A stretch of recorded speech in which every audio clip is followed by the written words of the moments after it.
உங்கள் உடலை சிலிக்க வைக்கும் சம்பவங்கள், கேட்டதுமே வியர்க்க வைக்கும் கதைகள், ரத்தம் சூடேறும் அனுபவங்கள், இவ் அனைத்துக்கும் ஒரே பதில், திகில். ஒருத்தர் இப்படி தான் அவங்க படுக்க அறையில் கண்ணாடியை பார்த்துட்டு தலை சீவிட்டு இருக்கும்போது யாரோ ஒருத்தர் பின்னாடியிலேருந்து அவங்க முடியை சீவர மாதிரி ஒரு உணர்வு தோணுச்சான். கண்ணாடியை பார்க்கும்போது பின்னாடி யாருமே இல்லையா. திடீர்னு திரும்பி பார்க்கலான்னு முயற்சி பண்ணும்போது யாரோ ஒருத்தர் அவங்க முதுவை அழுத்திக்கிட்டு திரும்ப விடாம பிடிச்சிக்கிட்டு இருந்ததா அவங்களுக்கு தோணுச்சு. கத்த பயந்தவங்க உடனே அந்த அறையை விட்டு வெளியே ஓடியான்ட்டாங்க. வந்ததுக்கப்புறம் அவங்க கணவர்கிட்ட நடந்த கதையை சொன்னாங்க. அவங்களோட கணவர் மனைவி முதுவை பார்க்கும் பொழுது 5 விரலும் பதிஞ்ச கைத்தடம் அவங்க மனைவி முதுகில் இருந்திருக்கு. உடனே அவங்க படுக்கைகளை போய் பார்த்துருக்காங்க. கண்ணாடியிலையும் அதே கைத்தடம் இருந்திருக்கு. அதை பார்த்த பிறகு அந்த மனைவி ஒரு வாரமாக காய்ச்சலை படுத்துட்டாங்க. அணிலிருந்து இப்போ வரைக்கும் எப்பெல்லாம் அவங்க கண்ணாடியை பார்க்குறாங்களோ இந்த விஷயம் அவங்கள பயமுத்திக்கிட்டே இருக்குது. இதே மாதிரி விஷயம் உங்களுக்கு நடந்திருக்கா? கண்ணாடியில் உங்கள் முகத்தை பார்க்கும் பொழுதோ இல்லை தலை வரும் பொழுதோ யாராவது உங்களை அமுத்திருக்காங்களா? இந்த மாதிரி எத்தனையோ மர்மம் நிறைஞ்ச கதைகள் இன்னைக்கு திகில் என்னவா இருக்கும்?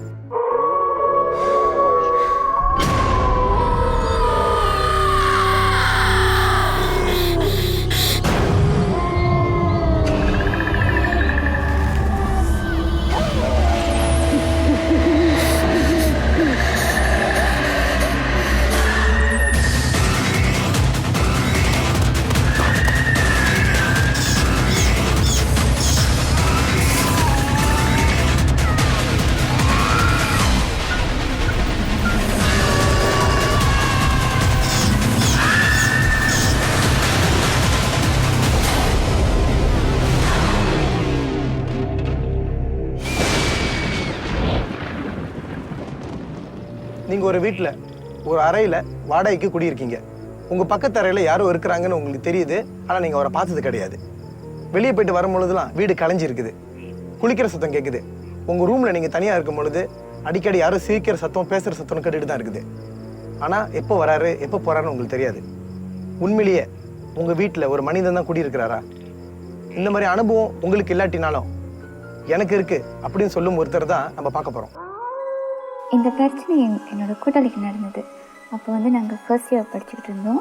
நான் வந்து காலேஜ் ஹாஸ்டலில் தங்கியிருந்தேன். ஆனால் என் ஃப்ரெண்டு வந்து காலேஜுக்கு சொந்தமான ஒரு வீட்டில் வந்து தங்கியிருந்தாங்க. நாங்கள் நார்மலாக தான் படிச்சுட்டு இருந்தோம். அவங்க ஜிபிலேருந்து வந்தவங்க. ரொம்ப அமைதியான பெண்ணாங்க. ஆனால் எங்ககிட்ட நல்லா பழகுவாங்க. ஆனால் ரொம்ப அமைதி. ஸோ அவங்க இந்த வீட்டுக்கு போனப்போ நாங்கள் கேட்டோம், யார் கூட தங்கியிருக்கீங்க அப்படின்னு. என் கூட வந்து இன்னொருத்தவங்க இருக்காங்க, நாங்கள் 2 பேர் தான் அந்த வீட்டில் இருக்கோம் அப்படின்னு அவங்க சொன்னாங்க. அவங்களுக்கு அந்த இடத்துல சொந்தக்காரங்க யாரும் இல்லை. அதனால தான் வந்துட்டு அவங்க காலேஜுக்கு சொந்தமான ஒரு வீட்டில் வந்து அவங்க தங்கியிருந்தாங்க. ரேணுகா உள்ளூர் காலேஜில் படிக்கிறதுக்கான வாய்ப்பு அவங்களுக்கு கிடைச்சிது. காலேஜ் ஹாஸ்டலில் இடம் கிடைக்காதனால ரேணுகாவுக்கு காலேஜுக்கு சம்மந்தப்பட்ட ஒரு வீட்டில் தங்குறதுக்கு அனுமதி கிடைச்சிது. ரேணுகா மட்டும் இல்லை, மற்ற மாணவர்களும் இந்த மாதிரி தங்கியிருக்காங்கன்னு ரேணுகாவுக்கு தெரிய வந்துச்சு.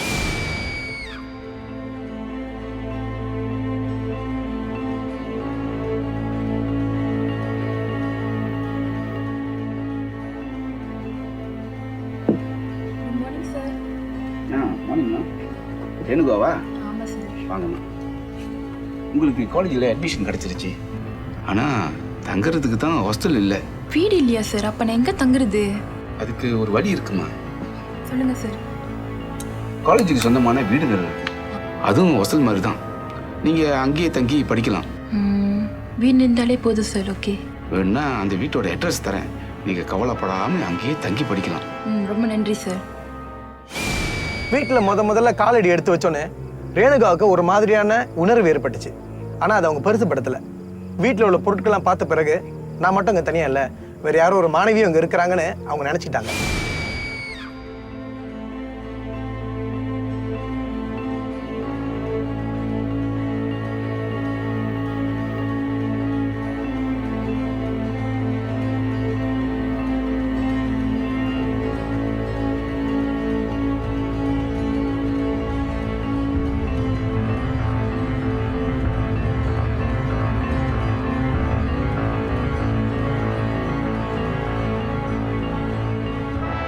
அதாவது நீங்கள் பார்த்தீங்கன்னா உலகத்தில் எல்லாமே வந்து 2 நிலையில் இருக்குது.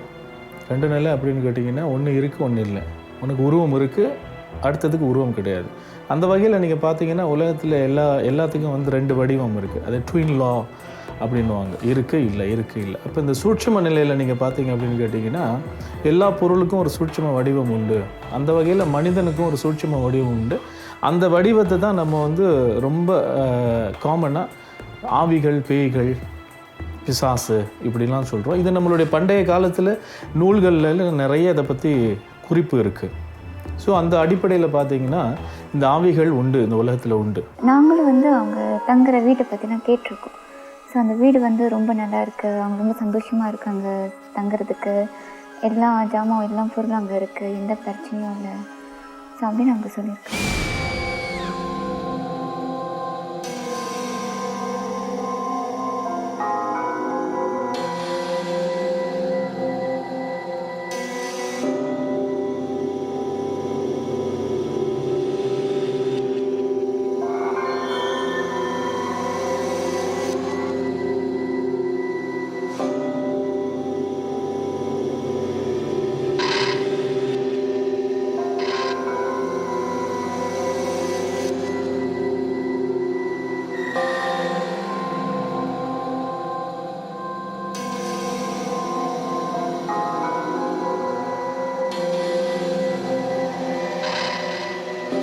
உலகத்தில் பேய்கள் இருக்கின்றதா இல்லையா?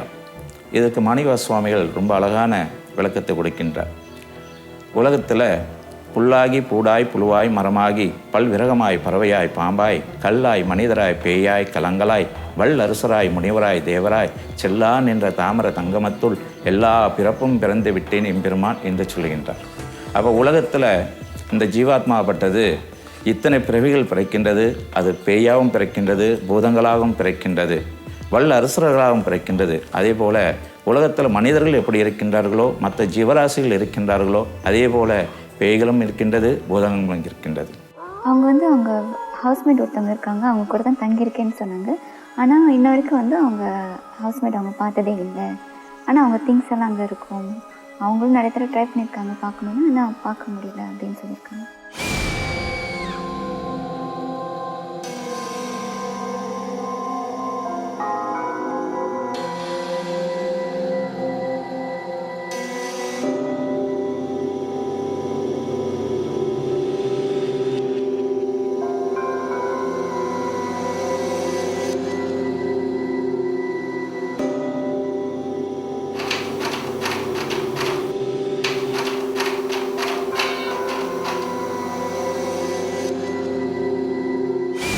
ஒரு சில வாரங்களுக்கு ரேணுகாவோட வாழ்க்கை ரொம்ப அழகா போயிட்டு இருந்துச்சு.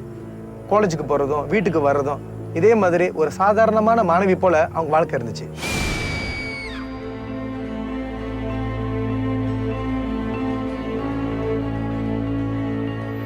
ரேணு வீட்டுக்கு கிளம்பியாச்சா?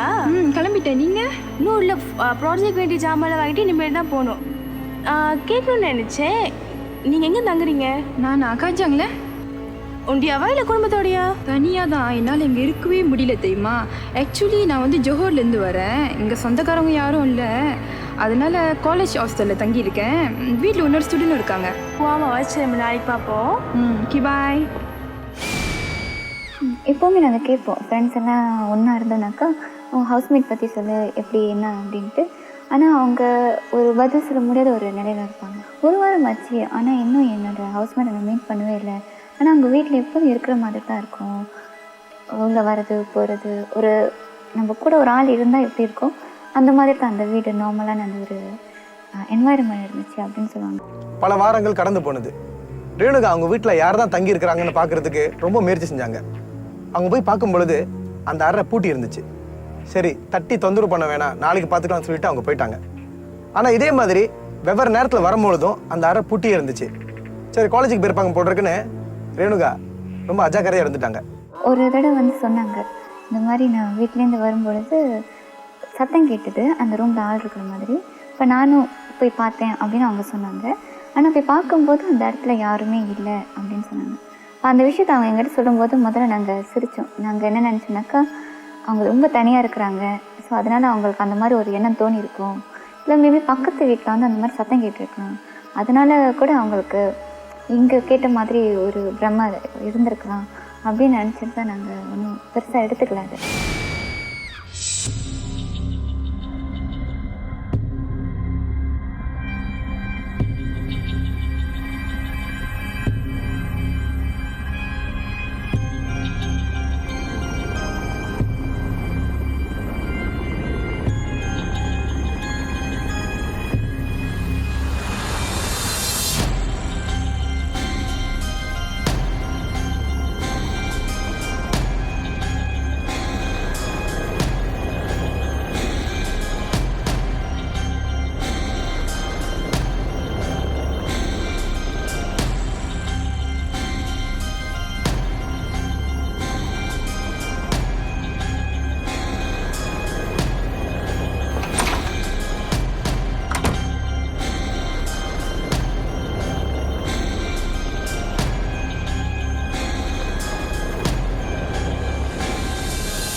நீங்கள் பார்த்தீங்கன்னா சூட்சும வடிவத்தில் இப்போ இந்த உடம்புல இருக்கும் பொழுது நம்மளுடைய ஆற்றல் வந்து ஒரு எல்லைக்கு உட்பட்டதாக இருக்குது. ஆனால் இந்த உடம்பை தவிர்த்து வெளியே போகும் பொழுது அல்லது ஆவி உலகத்துக்கு போகும் பொழுது அல்லது ஆவி நிலைக்கு போகும் பொழுது அந்த ஆவிகளுக்கு சில ஆற்றல்கள் தானாகவே ஏற்படுது. உருவங்களை திடீர்னு காமிக்கிறது, எங்கேயோ இருந்துகிட்டு இருக்கோம் திடீர்னு பார்த்தீங்கன்னா முன்னுக்கு நிற்கும். இந்த மாதிரி சில ஆற்றல்கள் அதுக்கு இயற்கையாகவே உண்டு. ஆமாம், அவங்க பார்க்கும்போதெல்லாம் அந்த ரூம் கதை வந்து சாத்தியே இருக்குமா. ஸோ அவங்களும் சம்டைம்ஸ் வீட்டுக்கு வெளியே போகும்போது வந்து பார்ப்பாங்க ரூம் கதை திறந்துருக்காருன்னு, பட் சாத்தியே இருக்கும். ஸோ அவங்க என்ன நினச்சிக்கிட்டாங்க, இல்லை மேபி அவங்க வேறு விஷயமா வெளியே போயிருக்கலாம். ஏன்னா ஸ்டூடெண்ட்ஸ் நான் வந்து மீட் பண்ணிக்க முடியாது, நிறையா கிளாஸஸ்லாம் இருக்கும்னு சொன்னேன். ஸோ அவங்க அப்படி தான் நினச்சிக்கிட்டாங்க ஆரம்பத்தில். ஹலோ, யாராச்சும் இருக்கீங்களா?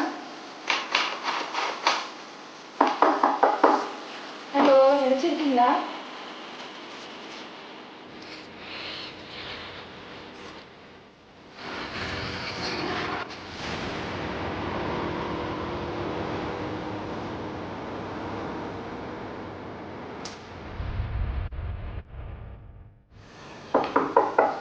ஹலோ, யாராச்சும் இருக்கீங்களா?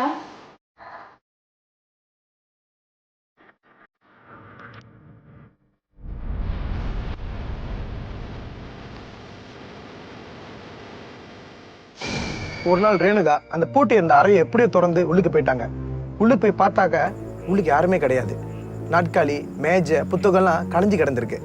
ரேணுகா அதெல்லாம் சரிப்படுத்திட்டு அவங்க அறைக்கே திரும்பி போயிட்டாங்க. ஹலோ, யார் இருக்கா உள்ளுக்கு? ஹலோ ஹலோ ஹலோ, யார் இருக்கா உள்ளுக்கு? கதவு திறக்க முடியுமா?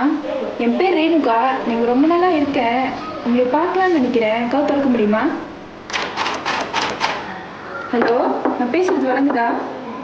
ஹலோ, ஒரு நாள் அந்த பூட்டி இருந்த ரூமுக்கு கொஞ்சம் சத்தம் வர என்ன செஞ்சுருக்காங்க, அவங்க திறந்து பார்த்துருக்காங்க. திறந்துட்டாங்க ஒரு நாள். ரூமை திறந்துச்சா? ஹலோ, ஏதாச்சும் இருக்கீங்களா? ஹலோ, ஏன் ரூமில் அப்படி இருக்கு? சுத்தம் பண்ணலாம்னு இல்லை? ஒரு ஆள் பார்த்துட்டு போனால் அந்த ரூம் எப்படி இருக்குமோ அந்த மாதிரி கலந்துருந்தாங்க. அப்போ இவங்க என்ன செஞ்சுருக்காங்க, அந்த ரூமை சுத்தம் பண்ணி எல்லாத்தையும் எடுத்து அழகாக அடுக்கி வச்சுட்டு போயிருக்காங்க.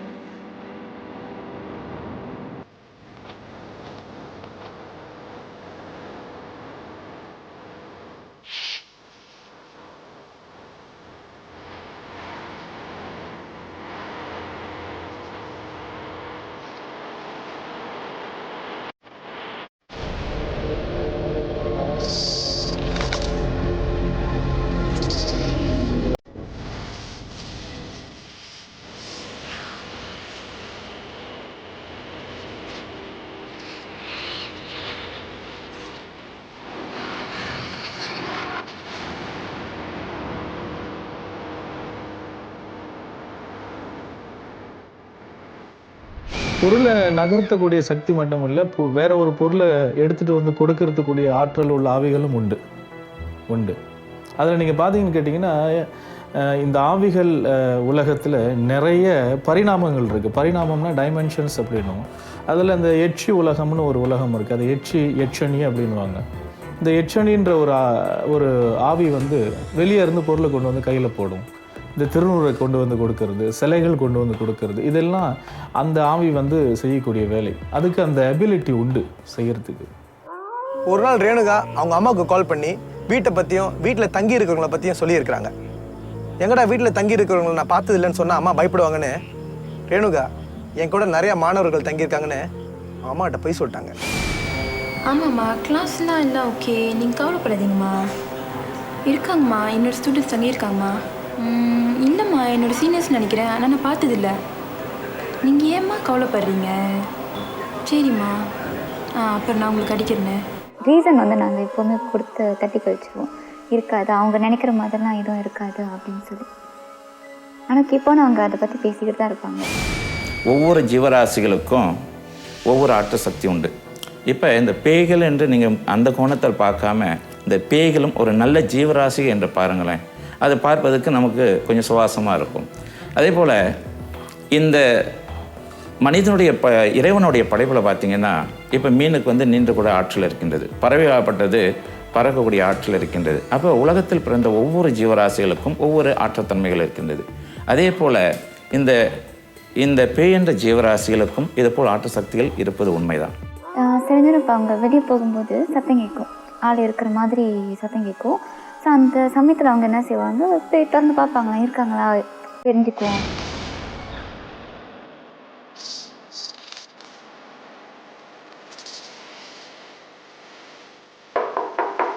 ஹலோ, யாராச்சும் இருக்கீங்களா? கிளாஸ் முடிஞ்ச பிறகு நாங்கள் அவங்கள மீட் பண்ணோம், போய் பார்த்தோம். அப்போ அவங்க முகமே சரியில்லை, ரொம்ப ஒரு பயந்த ஒரு நிலையில், அதிர்ச்சி அடைஞ்ச ஒரு நிலையில் வந்து அவங்க இருந்தாங்க. அப்போ ஏன் என்ன நடந்ததுன்னு நாங்கள் கேட்கும்பொழுது அப்போ தான் அவங்க சொன்னாங்க. ஆனால் அவங்க சொல்கிற விஷயம் கேட்க எங்களுக்கே ரொம்ப ஆச்சரியமாகவும் அதிர்ச்சியாகவும் இருந்தது.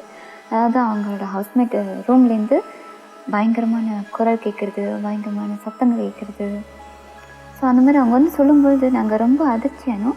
அதே சமயத்தில் எங்களால் வந்து அதை அப்படியே முழுக்க நம்பிட முடியல. எங்களுக்கு ஒரு டவுட் ஆச்சு. அப்பயும் நாங்கள் சொன்னோம், இருக்காது, மேபி பக்கத்து வீட்டில் உள்ள சத்தமாக இருக்கலாம், இல்லை நீ தனியாக இருக்கனால உனக்கு அந்த பிரம்மையாக கூட இருக்கலாம் அப்படின்னு சொன்னோம். ஆனால் அவங்க அதை வந்து அவங்க ஏற்றுக்கவே இல்லை. ஆனால் அவங்க முகத்தை பார்க்குறதுக்கு ரொம்ப அப்படியே ஷாக்காகி உட்காந்துருந்தாங்க. ஆவிகள் நடமாறும் நேரம் இதெல்லாம் யாரும் குறிப்பிடலை. இப்போ மனுஷன் பிறந்துட்டான்னா இறக்கிற வழியும் இந்த நடமாட்டம் இருக்கும். அதே போல் இந்த ஜீவராசியில் இறைவனால் படைக்கப்பட்ட ஒரு ஜீவன். இந்த பேயின்னு சொல்லக்கூடியது அல்லது தீய சக்திகள் சொல்லக்கூடியது குட்டிச்சாத்தானோ அல்லது வந்து ஜின்னோ இந்த பேய்களோ இதெல்லாம் கேட்டிங்களா இறைவனால் படைக்கப்பட்ட ஒரு ஜீவன். இந்த ஜீவன் முத்தி அடைய வரையும் அல்லது மறுபிறவி எடுக்கிற வரையும் இது எந்த நேரம் மனிதனை எப்படி உலாவி கொண்டோ அதே போல் உலாவி கொண்டு தான் இருக்கும்.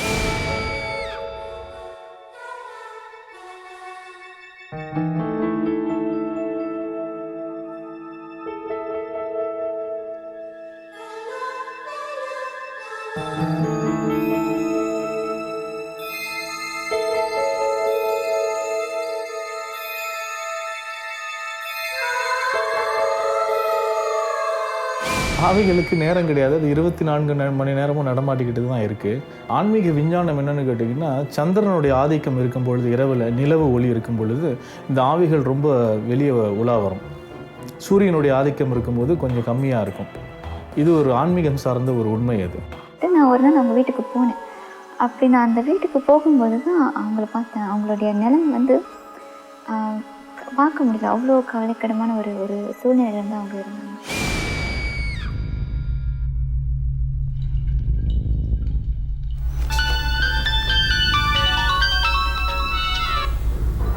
ஹலோ, நான் தான் பேசுகிறேன். வீட்டுக்கு வாங்களேன், சாப்பிட்டுக்கிட்டு இருக்கேன். வரீங்களா? வாங்க வாங்க. ஓகே, பாய்.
என்னம்மா சொல்ற? இந்த வீட்டுல ரேணுகாவை தவிர வேற யாரும் இல்லையே? என்ன சார் சொல்றீங்க? ஆமாம்மா, ரேணுகாவை மட்டும் தான் இருக்காங்க இந்த வீட்டுல, வேற யாரும் இல்லை. மற்ற வீட்டுல வேணா 3-4 ஸ்டூடெண்ட் இருப்பாங்க. ஆனா இந்த வீட்டுல இவங்களை தவிர வேற யாரும் இல்லையே. ஒருவேளை என்ன சார் இவ்வளவு பிரச்சனை நடந்துச்சு, சொல்லுங்க சார். இந்த வீட்டில் ஒரு ஸ்டூடெண்ட் ரொம்ப நாளுக்கு முன்னாடி காண போயிட்டாங்க. ஆனால் சில பேர் சொல்கிறாங்க அவங்க இறந்து போயிட்டாங்கன்னு. நாங்கள் ரொம்ப நாள் தேடியும் கிடைக்கல. ஒருவேளை இருக்கலாம் அப்படின்னு தான் எனக்கு தோணுது. இதோடைய மாரல் வேல்யூ என்ன அப்படின்னு கேட்டிங்கன்னா, நாம் எல்லாம் இருக்கக்கூடிய ஒரு ஆவி, உடம்போடு இருக்கக்கூடிய ஒரு ஆவி. நமக்கு ஆற்றல் அதிகமாக இருக்குது. நமக்கு மனம் என்ற ஒரு பொருள் உண்டு. அந்த மனதை வைத்து நம்மளுடைய அறிவை பக்குவப்படுத்தி இன்னும் சிறப்பாக வாழலாம். அது கிட்ட வராத நம்மளை தாக்காத அளவுக்கு நம்மளை மேம்படுத்திக்கலாம். அதை நினச்சி நம்ம பயப்பட வேண்டிய அவசியமே கிடையாது. அது அதோடைய நிலையில் இருக்குது. நாம் நிலையில் இருந்தால் சரியாக இருக்கும். அதற்கு கண்ணதாசனுடைய ஒரு அற்புதமான பாடல், யாரும் இருக்கும் இடத்தில் இருந்து கொண்டால் எல்லாம் சௌக்கியம் என்ற மாதிரி நாம் சரியாக நம்மளுடைய எண்ணத்திலையும் சிந்தனையிலையும் பக்தியிலையும் ஒழுங்காக இருந்தோம்னா இதனுடைய பிரச்சனை நமக்கு ஏற்படாது. அந்த ஒரு இன்சிடென்ட்க்கு அப்புறம் அவங்க அந்த வீட்டில் தங்குறதில்ல. ஸோ தனியாக மற்ற ஃப்ரெண்ட்ஸ் கூட ஒரு கூட்டமாக தான் அவங்க வேறு வீட்டில் தங்குறாங்க. இருந்த போதிலும் அவங்களுக்கு அந்த ஒரு பேட் எக்ஸ்பீரியன்ஸ்னால அவங்களால தனியாக இருக்க முடியாது. அவங்க தனியாக வீட்டில் இருக்கும்போது ஒரு சின்ன சத்தம் கேட்டாலும் அவங்களுக்கு அது ஒரு ஃபோபியா மாதிரி. அவங்கள தனியாக நாங்கள் முடிஞ்ச வரைக்கும் அவங்கள தனியாக விடுறதில்லை. அப்படியே அவங்க தனியாக இருக்க சூழ்நிலை வரும்போது அவங்க அந்த மாதிரி கத்தி அலறும்போது எங்களுக்கு அவங்கள பார்க்க ரொம்ப பாவமாக இருக்கும். ரேணுகா பெரிய அளவில் பாதிக்கப்பட்டு பரிதாபமான நிலைமைக்கு தள்ளப்பட்டிருக்காங்க. இப்போ வரைக்கும் அந்த அதிர்ச்சியில் பயத்திலேருந்து மீள முடியாமல் இருக்காங்க ரேணுகா. ஆரம்பத்திலேயே யார் அவங்களோட தங்கியிருக்காங்கன்னு விசாரிச்சிருந்தாங்கன்னா இவ்வளோ பெரிய பிரச்சனைக்கு ஆளாகி இருக்க மாட்டாங்க. ரேணுகா மாதிரி எல்லாருக்கும் இந்த மாதிரியான அனுபவம் இருக்குன்னு சொல்ல முடியாது. அதே மாதிரி எனக்கு இந்த அனுபவம் வேணும்னு கேட்குறவங்களும் இருக்கவே முடியாது. நம்மளை சுற்றி எவ்வளோ விஷயங்கள் இருக்குது, ஆனால் நம்ம கண்ணுக்கு தெரியறதில்ல. ஒரு சில நேரங்களில் நம்மளால் உணர தான் முடியும். கண்ணுக்கு தெரியாத அந்த விஷயங்கள் எப்படி வரும்னு நமக்கு தெரியாது. இரவு நேரத்தில் தரையில் கீழே காலை வைக்கிறதுக்கு கூட சில பேர் பயப்படுவாங்க. ஏன்னா நாக்களுக்கு அடியில் அந்த கண்ணுக்கு தெரியாத உருவம் ஏதாவது இருக்குமோ அப்படின்னு ஒரு அச்சம் உங்களுக்கு இருக்கும். உங்கள் வாழ்க்கையில் எப்படி? உங்களோட யாராவது தங்கியிருக்காங்களா? கண்டிப்பாக தங்கியிருக்கிறாங்களா?